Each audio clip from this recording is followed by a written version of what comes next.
You try your laptop.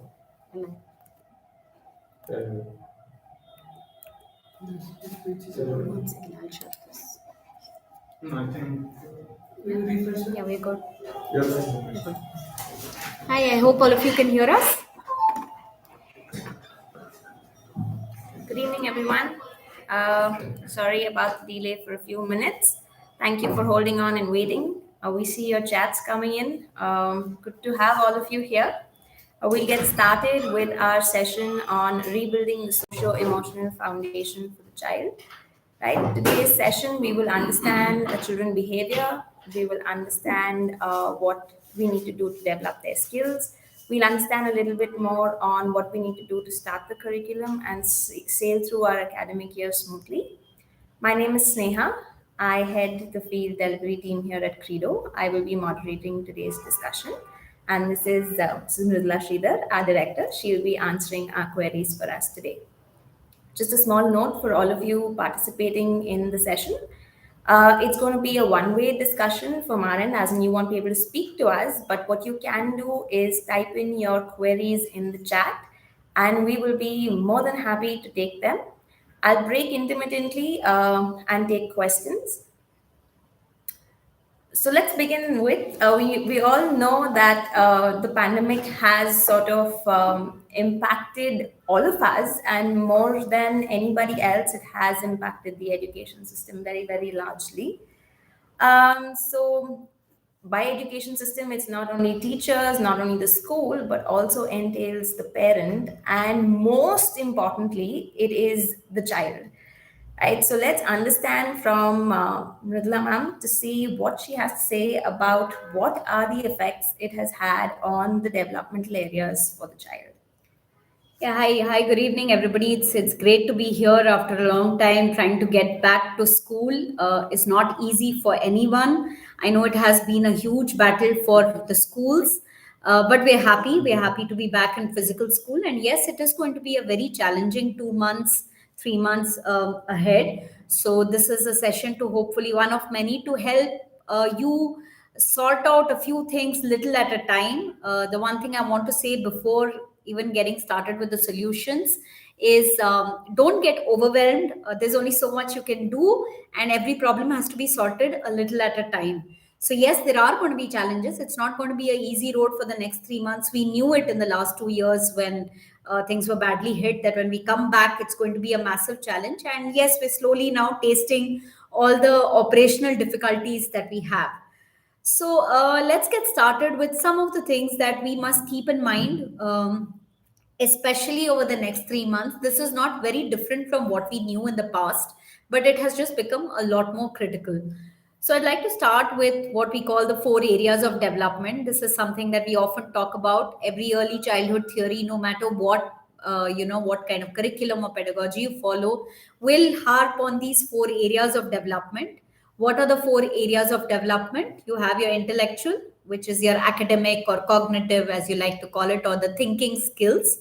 Then there's language, which is communication, expression, not just reading and writing, but the entire LSRW, and understanding each other, which is one of the most important things in language.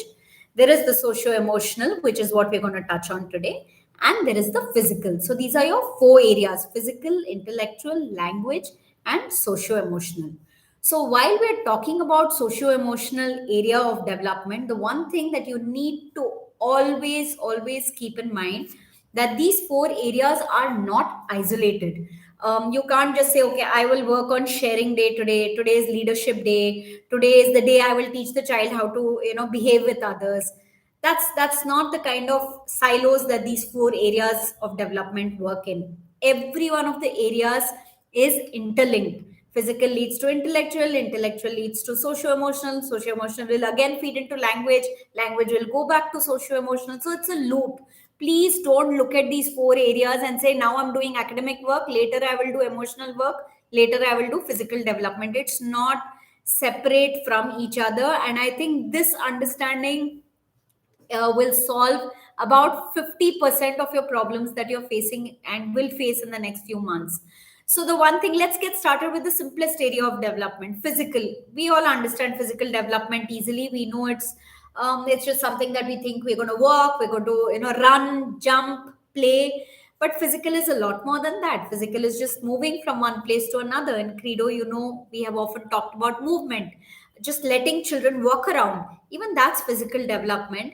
And every time you go for a walk and come back, you feel emotionally stable. It brings out it calms you down. There are releases of hormones that bring stability to the mind. This is true even for the child. So when the child plays in the park and comes back, the child is calmer. So this is an area that we need to, let's, every day, if you can have a little bit of physical development worked into your daily routine, then this is something that's going to help the child calm down more. So this was the simplest thing, just letting children move around, as simple as that. If we can make that a part of the daily routine, that's going to bring emotional balance.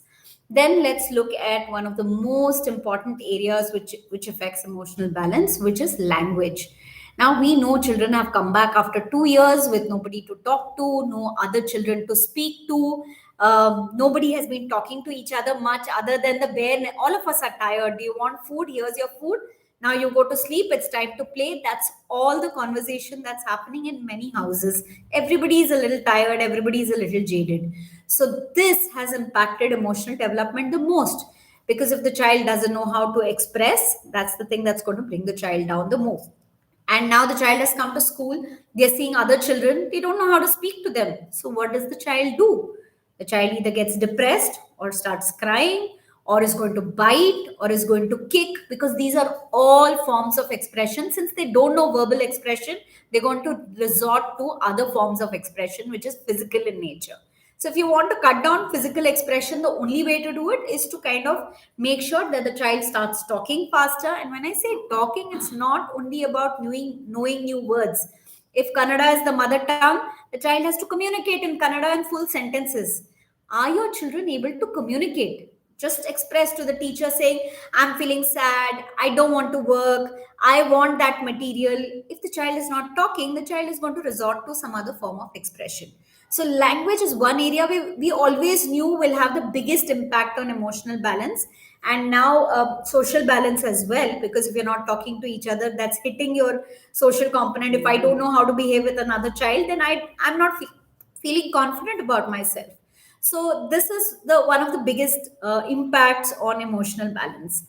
Coming to the third area, which we sometimes look at emotional and intellectual as completely two sorted areas. Even when we used to talk about our tagline at Credo, we're going to say we help the child develop intellectual capacity as well as emotional balance.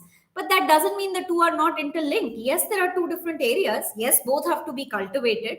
But that doesn't mean, okay, let me first wait for the child to stop crying, then I'll do maths with the child.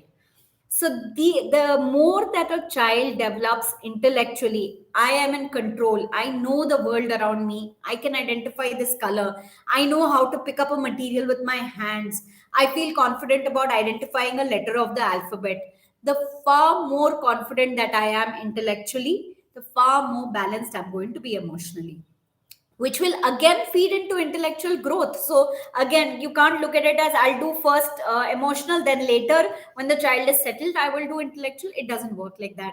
So these four areas which are so deeply intertwined, we don't need to think about it. What we need to do is do all of it, right? So it's not that you have to do only one or the other. All you have to do is consciously make an effort to make sure, look, I can't neglect any area. I'm not going to give, it's exactly like we often say at Credo, it's if your physical body needs a balanced diet of proteins, carbohydrates, vitamins and so on, then your mental health needs intellectual, physical, language as well as emotional development, all together, not in isolated incidents. Right. So I just like to summarize what we've just spoken of. So we have spoken of the interdependency between all the areas of development, namely the physical development, your language development, your intellectual development, all tie in heavily to make the child feel more secure socially as well as emotionally. So that sort of builds to their base of socio-emotional health in that sense. Yes. But the key word I get from this discussion is balance. Yeah.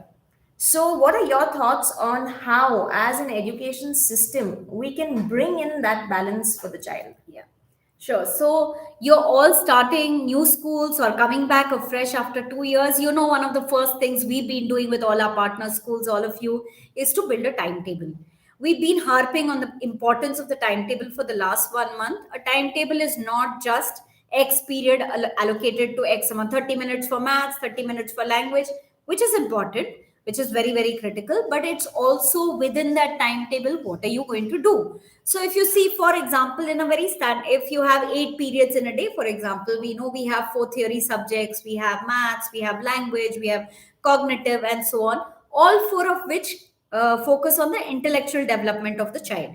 The theme, which is a very interest, these three are the intellectual, and the theme, very interestingly, the way we look at it, is not really about learning necessarily only parts of the names of the body, or not learning just animal names. It's about communication. So we've been very clear that themes is one of the areas where the language as the speaking and listening skills that we talk about, versus in our language book we harp a little more on the reading and the writing skills. So we've actually segregated these two areas and saying all four are important, because one language takes care of reading and writing, another theme takes care of the listening and speaking skills, while also helping the child know a lot more things. Means I'm smarter, and now I'm also able to speak, so I'm feeling more in control, which is why we keep saying you have to allocate some time to each of them.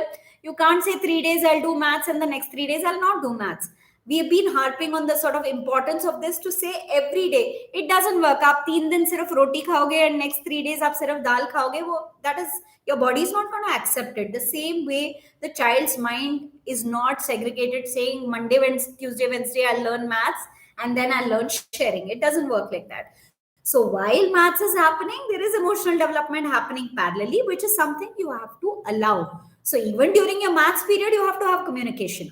It's not only about writing the sums on the board. We also talk about how you're going to call the child, how are you going to ask questions, and so on. Similarly, even in your language period, your first 5-10 minutes, um, talking to the children about what did you eat, are you feeling all right, your dress is nice, is this a new bag, just anything that you feel will help the child come out and talk, even if it's one word, two words, which will slowly become sentences. Encourage children to talk. So this is where the timetable becomes very important, and this is something that we've also pushed back to all the schools, that every day, please set aside 20 minutes of the day for physical play as well, because especially in the first 2 months, if you don't do that, or some, even if you don't have space outside, even within a room you can play a game which is physical, just ringa ringa roses, anything which will help the children be together, move physically, do a dance, do what it takes, do whatever you feel is right in terms of physical, just clap your hands, move your hands, whatever it is, because that is going to bring emotional balance into the child in the initial days. And of course, one of the most important things about the timetable, which I think Sneha often harps on to all our customers, is just the presence of routine. Every day the child wants to come and feel ki every morning I will start my day with language, because that's how my timetable is built, and the child comes to expect it. There is a body clock that every child has. Whether you tell them it's 5 o'clock in the evening or no, they know it's time to go to the park. There's just no two ways about it, which means that you have to give the child that expectation of a routine. So you can't keep on changing things. Today I feel like doing it, tomorrow I can't do it, which is why planning your routine is very important. It has to be planned in a way that you are able to do it every day. Yes, some days you may do it very well, some days of course you're tired and you're not going to be the same, but that's okay, as long as the child is not judging you on the quality of delivery and things like that. The child is expecting ki abhi the teacher is going to teach us about animals, and which means that expectation, ma'am, today we didn't learn animals, will bother some children. They may not tell you because they don't know how to talk yet. So that child is going to start crying, that child is going to start biting, because they don't know how to express themselves yet. Which brings me back to saying, the more and more you allow children to express, the more you'll be able to resolve your problems quickly. So, yeah, I mean, just the timetable, having certain elements on a day to day basis every day. weekly once is okay for certain areas like creative, which we don't talk about too much in the early days. It will come later as the children become stable in these four areas. But play time, intellectual growth time, communication time, language time, these are non negotiable. You can't have language 3 times a week. You can't have theme 3 times a week, because every day the child needs to eat, the child needs to work, the child needs to talk. There's no like alternate day on that kind of a routine. Right. So we were talking about the areas of development and how it is important for schools to bring about the balance in developing all areas for the child. And the most key aspect to that is setting your timetable, right? And Villa was saying about timetable, having a blend of subjects, Yeah. making sure that there is consistency and patterns in it, and not having things alternately done is the key for us to be able to bring in that balance, with most emphasis being on the play part of it that shouldn't be avoided, because we bring in that movement. And she has also given us some inputs on what kind of activities we can do even in a restricted space or an environment. On that note, I'd like to pause to take some questions Yeah. from our participants and see what we've got.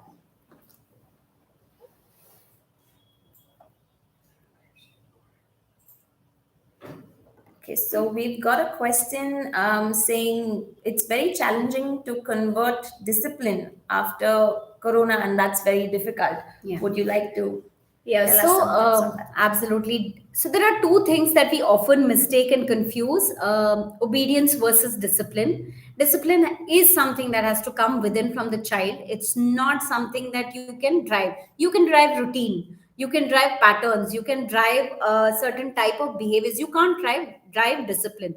To get the child to be disciplined, you have to create an environment that will allow children to be disciplined. So what is the first thing that the child needs to be disciplined? Of course, is I want to be disciplined. I want to do what the teacher is doing. So first of all, I think I'd like to start with the teachers, with the management, with any adult that the child is seeing, that there has to be a role modeling of the behavior where the child will say, yeah, I also want to do this. That has to look attractive enough for the child. Say the teacher sitting calmly, she's working with the material beautifully, and then the child is also thinking in their head, okay, this is not such a bad thing after all. Maybe I'll stop crying for 5 minutes and try it.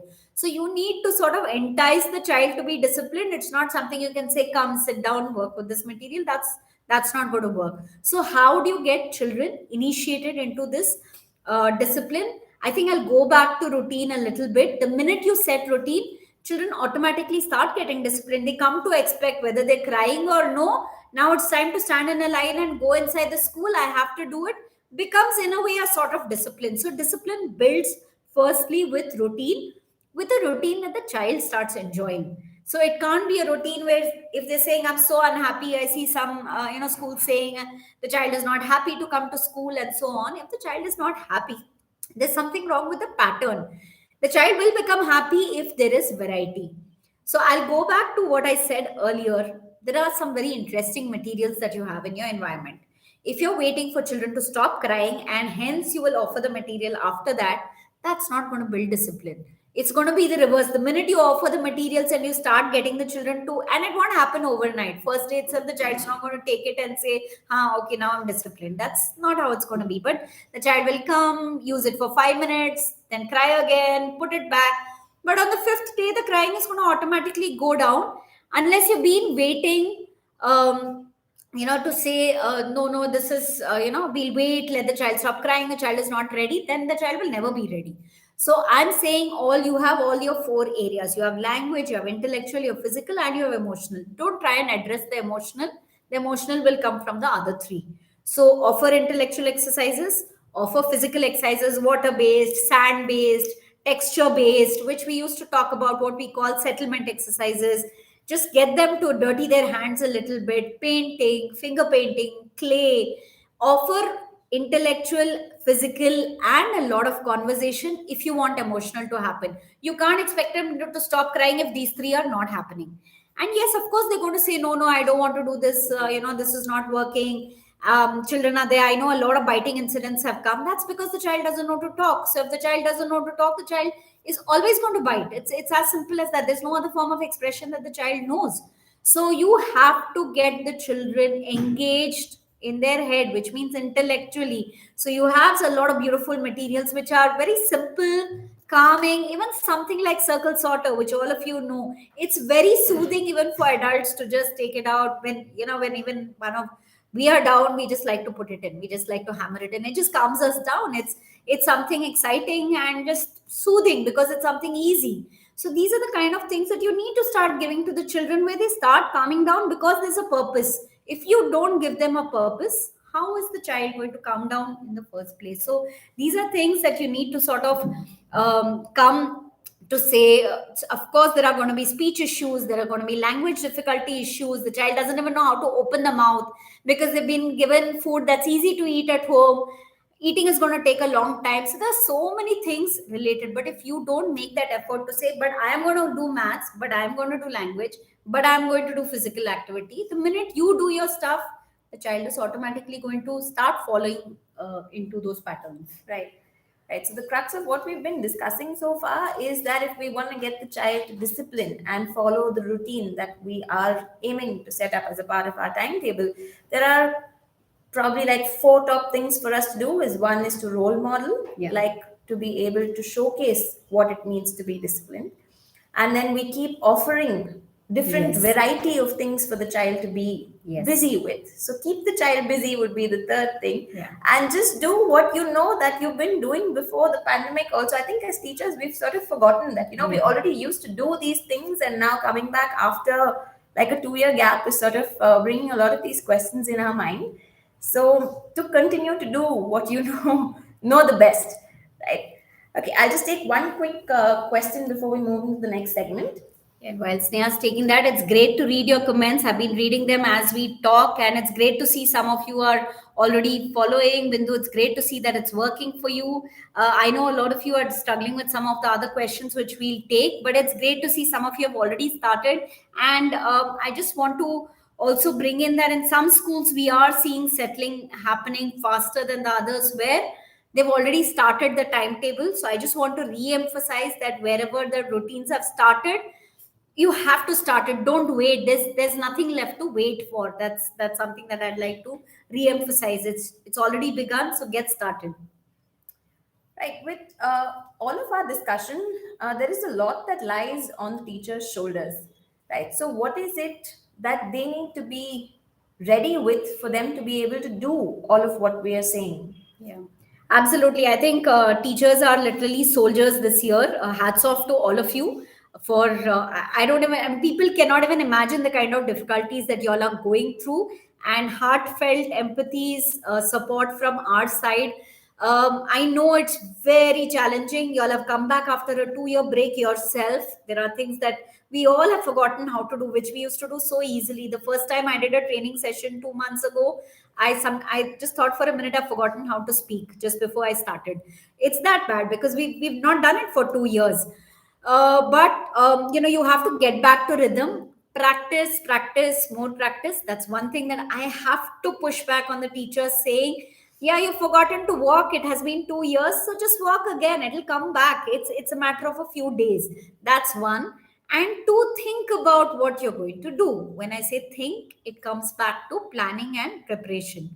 So if you know what you're going to cook tomorrow, you know your life is going to be very easy, right? You have all the ingredients ready. Otherwise, it's a nightmare. And the days I'm unplanned and I don't know what to make, I start my day with a headache, saying, "Oh God, now I have to buy the things, make sure it's ready, and then start cooking." Versus if you're pre-planned, so it's simply a matter of cutting down 40% of your difficulties. It's a matter of knowing this is what I'm going to do tomorrow, and here's what I have ready to get that going, right? So please look at your timetable closely. Tomorrow in the language period, here's what I'm going to do. I think the app has been released for a lot of you in the last 1 week. I encourage all of you to please look at that very, very closely. I've been pushing Sneha very hard to say, please get your schools on the app, because without that, this is the struggle. You don't know what you're going to be ready for. If you haven't got it yet, at least plan out 3 or 4 things that this is what I'm going to be doing. And once that's ready, that, let's say for example, you're a LKG language class teacher, and you're going to do phonograms tomorrow. So if you are going to do the phonogram sound, please be ready with 10 words in your head that have the sh sound. It's as simple as that. Then you can build in the classroom, you can tell a story, you can, and as much as possible, please don't go into rhymes. You can do rhymes. Rhymes are rhythmic and still calming. Stories is still a little challenging at this stage. I would encourage you not to do too much of storytelling, but please do lots of conversation. So if you're doing even the sure sound and you want to build a conversation around it, let's talk about sure words. Simple.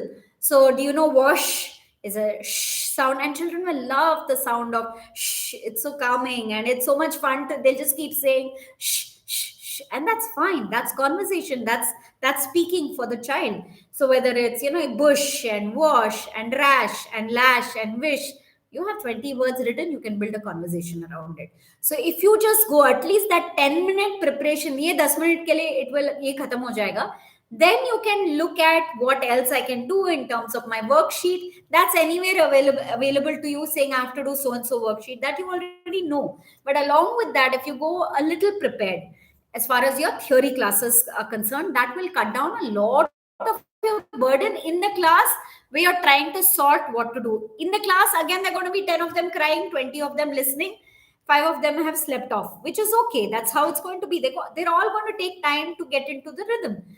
Address those 20 children who are listening. The 10 of them, see if you can, if you have help in the class, great. If there is a support staff who can sit with those children or just see if they can keep them calm, it's fine.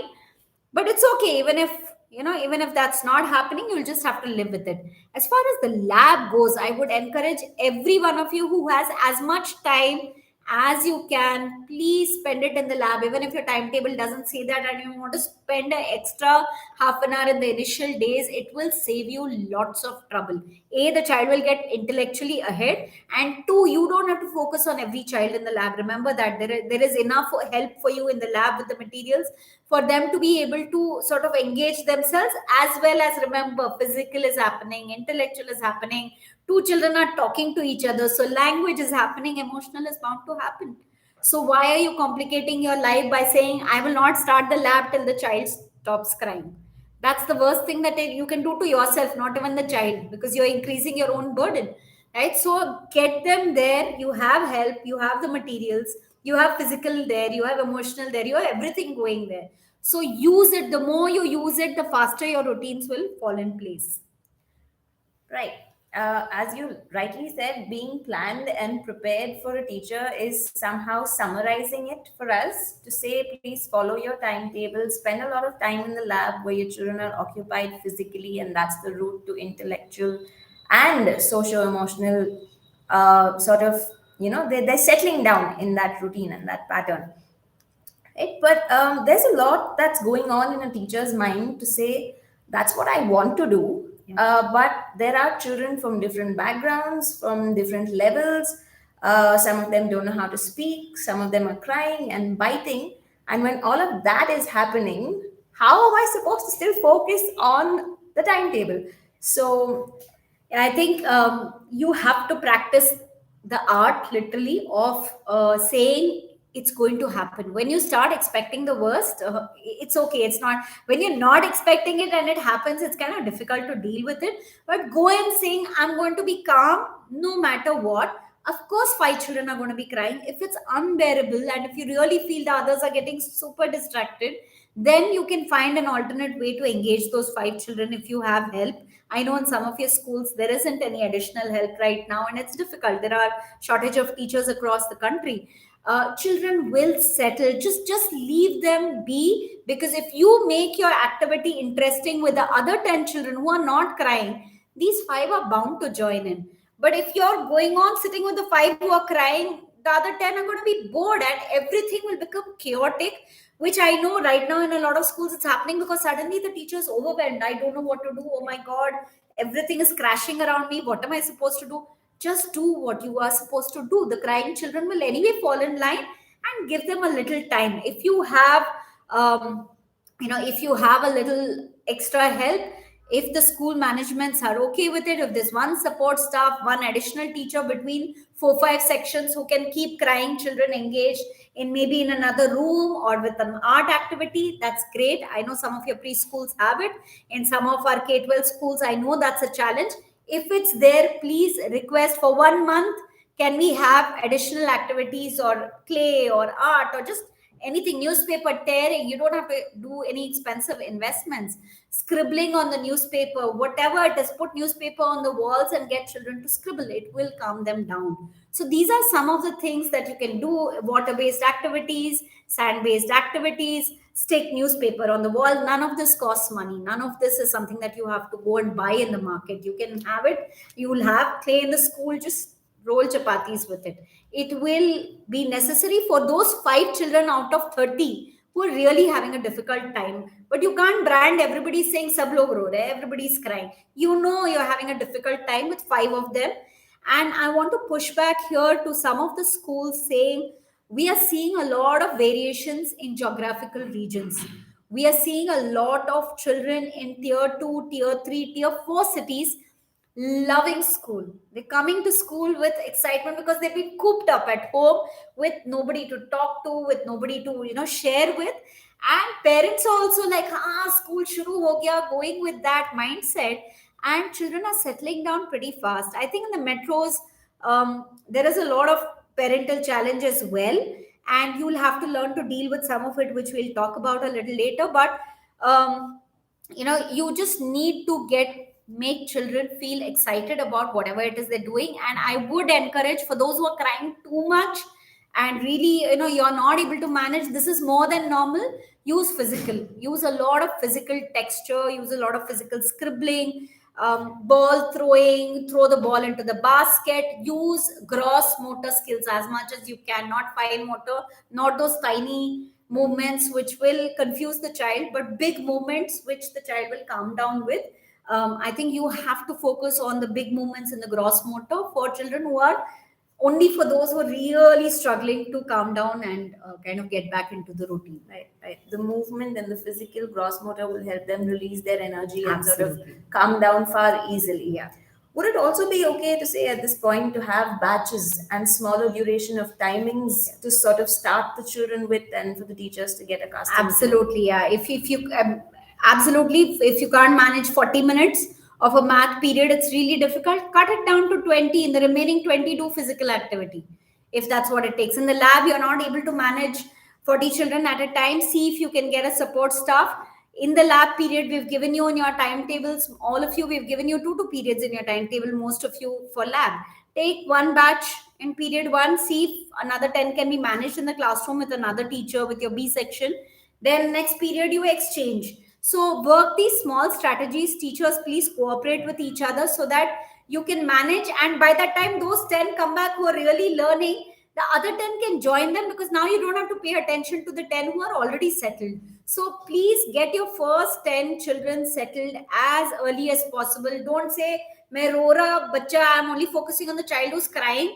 And here's a child who's ready to work and you're not looking at them. They are the ones who are going to lead the way for the other child.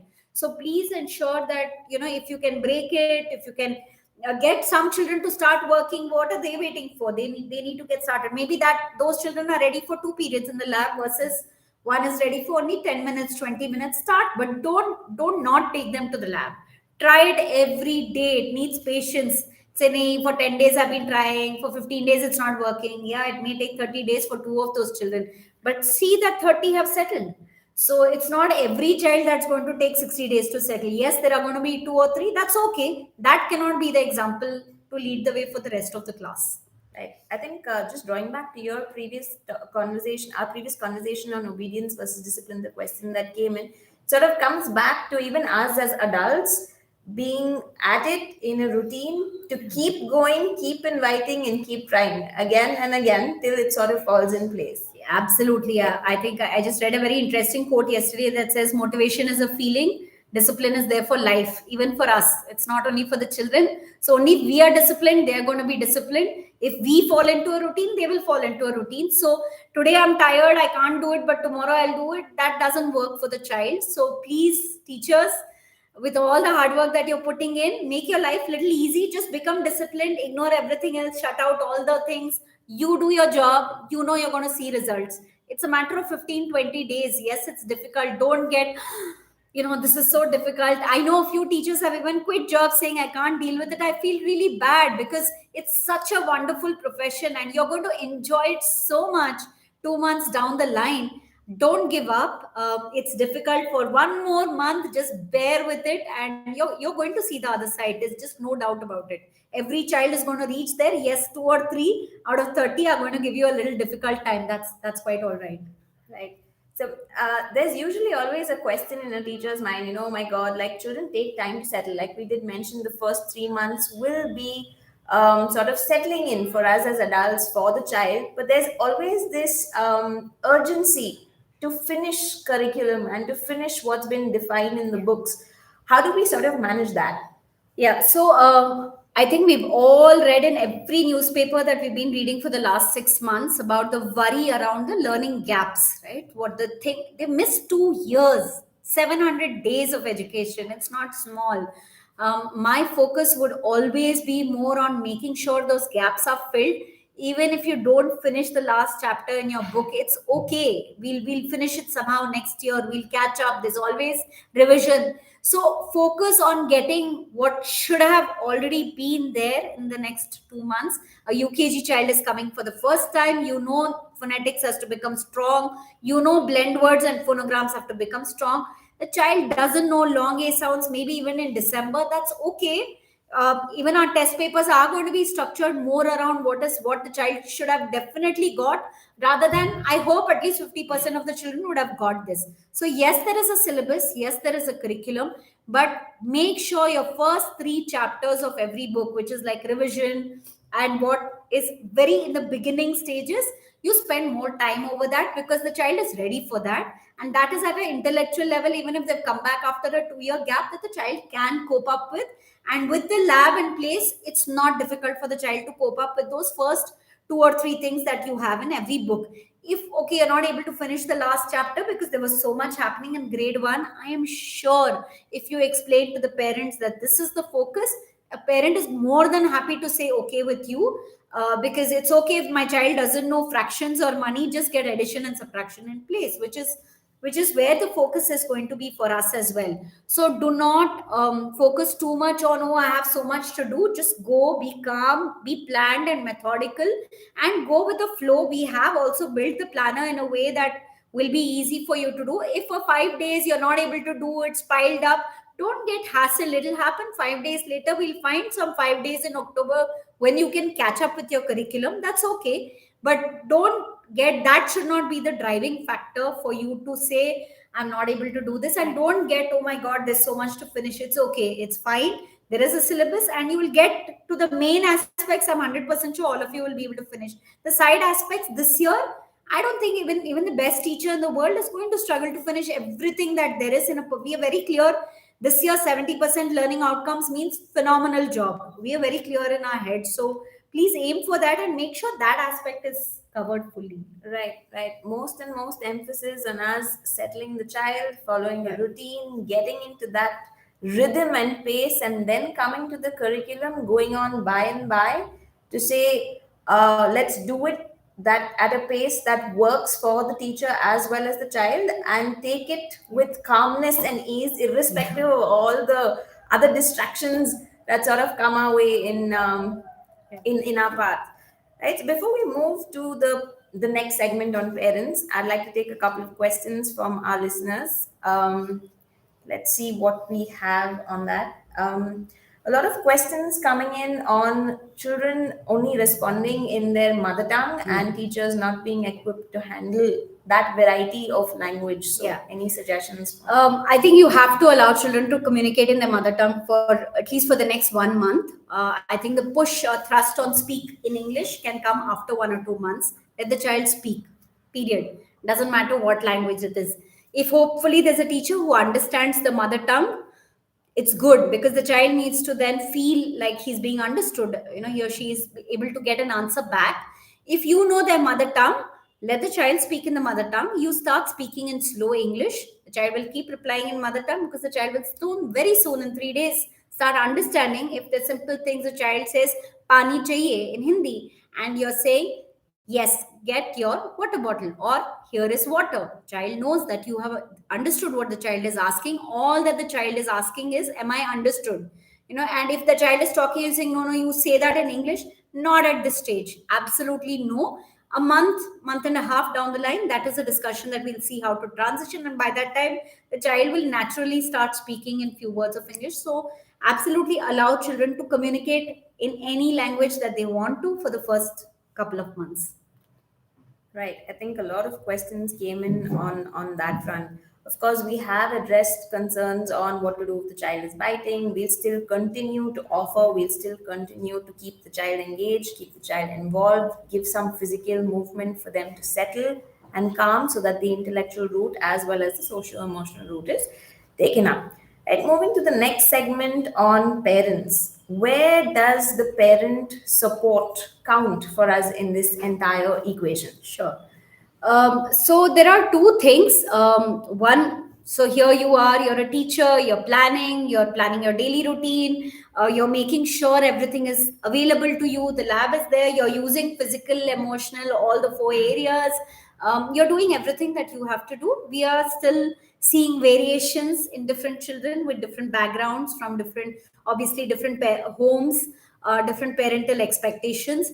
At this point, I would encourage every school management to please make sure that every new parent or groups of 5 6 parents together on Saturdays, please, especially for those who are crying more and so on, have a small half an hour discussion. Don't have like a long session on saying what are the things you can do at home to make your child's life easy, not to make our life easy, but to make their own child's life easy. One of the things that we are seeing a lot of parents struggle with, obviously, they've been used to having the children at home, and that fear from the parents' mind is translating to the child ki, "Oh my god, my especially 3-year-old pehle baar ja raha hai, is it really needed? The child was fine at home." And yes, we are seeing these gaps more in certain sections of society, in certain geographies, in metros.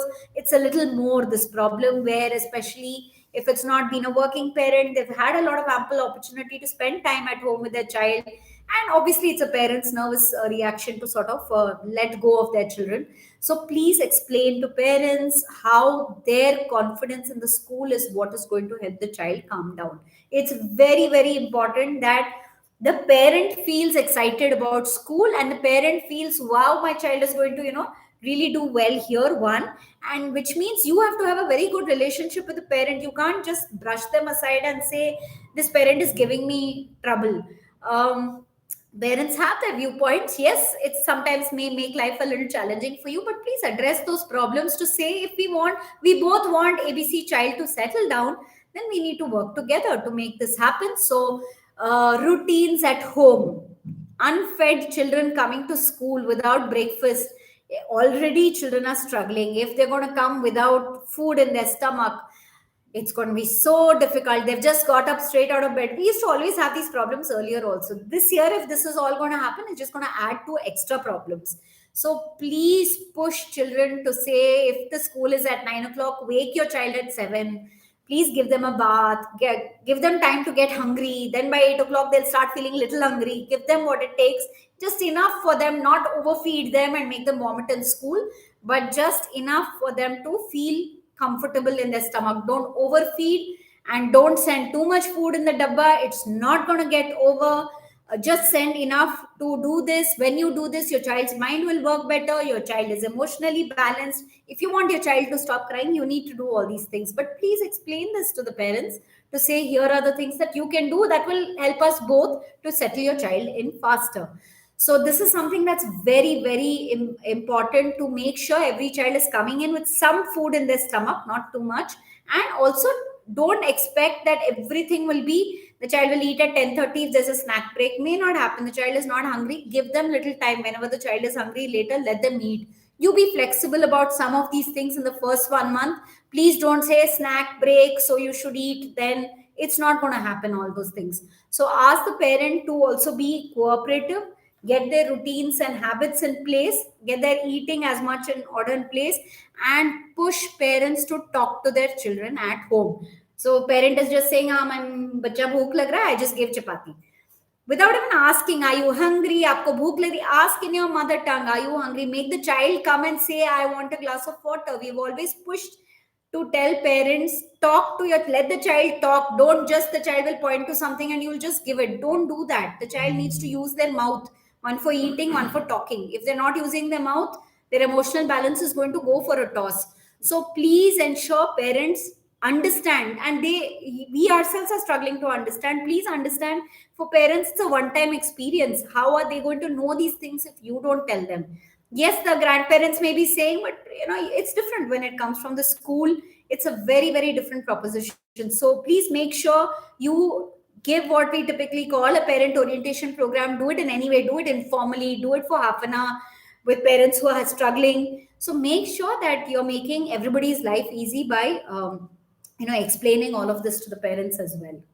Right, somehow that means that we are saying for us the common point of interest is the child, Yeah. and for us that child's well-being, that child's skill becomes most critical. Yeah. So for us as a school to be building that in partnership with the parent and not just having it one-sided becomes so Absolutely. critical for us to have during the parent orientation program. Yeah. Right? So, from our end, is there anything else that we would like to share with the audience on socio-emotional building the skills for Yeah. the child?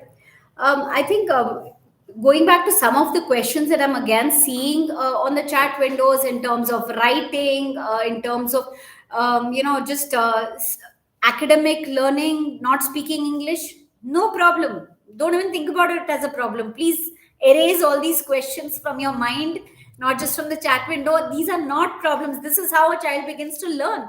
The day you started, you didn't become perfect. The child's going to take 3 months to get there. Not a problem. So please classify what is a problem and what is not a problem clearly in your head.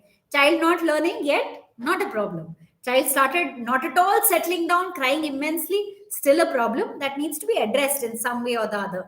You're not doing anything at all, big problem, biggest problem of all, that you're getting, you feel like crying more than the child because everybody's crying around you. Big problems. So you calm down. Please ensure that you're in control of the environment. You're the person leading the way, you're the leader of the classroom. So don't control. You have to be in control without controlling children. Please do not expect obedience. Sit down, don't move. If you're giving instructions like this, your children are going to take even more longer time to settle down. Be calm. Can you please sit down? Shall we sit down now? Even if you want them to sit down, it is a joint effort to make the child sit down, right? So shall we sit down? You make it sound exciting. Please sit down. It's an instruction. So the way you're speaking to children, a lot of it lies in your hand, not in the child's hand. So use those tools first, which it is in your control. Outside world is not in your control. The child is not in your control, but you are in your control. So first of all, you control yourself. The way you talk to the child, the way you address these issues in the class. Please sit down. Are do you want to take a walk and come back if there is if there's a child who's really crying a lot, things like that. Offer suggestions. The child himself or herself might say, no, I want to stay with the group, instead of saying sit down, don't do this, it's just discipline is just not going to be built that way, right? So also do not focus again and again on saying I have to finish so much book portion, I have to finish so much syllabus. Yes, it's there. Take it one day at a time. Don't feel, oh, parents, if you have told the parents that, look, oh, there's so much that you have to finish, versus you're telling parents, look, this is what we would have typically expected in a normal year. But, even if our child gets 70% of this book done, your child's going to be way ahead of what we would have otherwise expected, or what the children are doing in some of the other schools. We know there are schools that have pushed their syllabus 2 years backward. So your child is still going to be way ahead. It's not the last two chapters in the book that's going to make the child smart. But even in a normal year, this would have happened. It would have happened naturally, and the child would have learned, let's say the last chapter is subtraction, the child would have learned a little bit of subtraction, but the actual subtraction would have happened next year, which is still the case. If the child doesn't do subtraction at all in LKG this year, that's okay. Or in UKG, and they're going to do it in grade 1 they haven't learned, let's say, carry over in LKG, they're going to only start it in UKG. That's okay. But there are, out of 30, 10 children who are going to get there. You can't deprive them, right? So you have to learn to have that balance. Keep going with the planner. In the last month, if you feel it's too much, I want to stop 1 month early, I want to go back to the first chapter and revise that, it's okay, that's fine. You can always go and do this in the following year. Don't feel overwhelmed with portions and syllabus, and you be in control of things first that you can control your environment, control your plan, control your preparation, control the way you talk to the children in the class. Children will automatically start listening to a large extent. So these are some of the things that first you put things that you can put in place, then let's take the next step to try and see now parents buy in, then slowly the child will also fall in place. So don't worry about it, first you fix problems that are in your control. Right, those were a lot of inputs for us on how do we manage our classrooms. There's one last question about homework that's coming through from a lot of our audience to say, how do we manage parent Yeah. expectations on homework? I would say again, even for the parent, routine is very important. So don't stop giving homework, but don't expect them to finish the page. So if your planner is going to have practice book page number 25 and you're on the app, it's going to, let's say, practice book page number 5 is recommended as homework.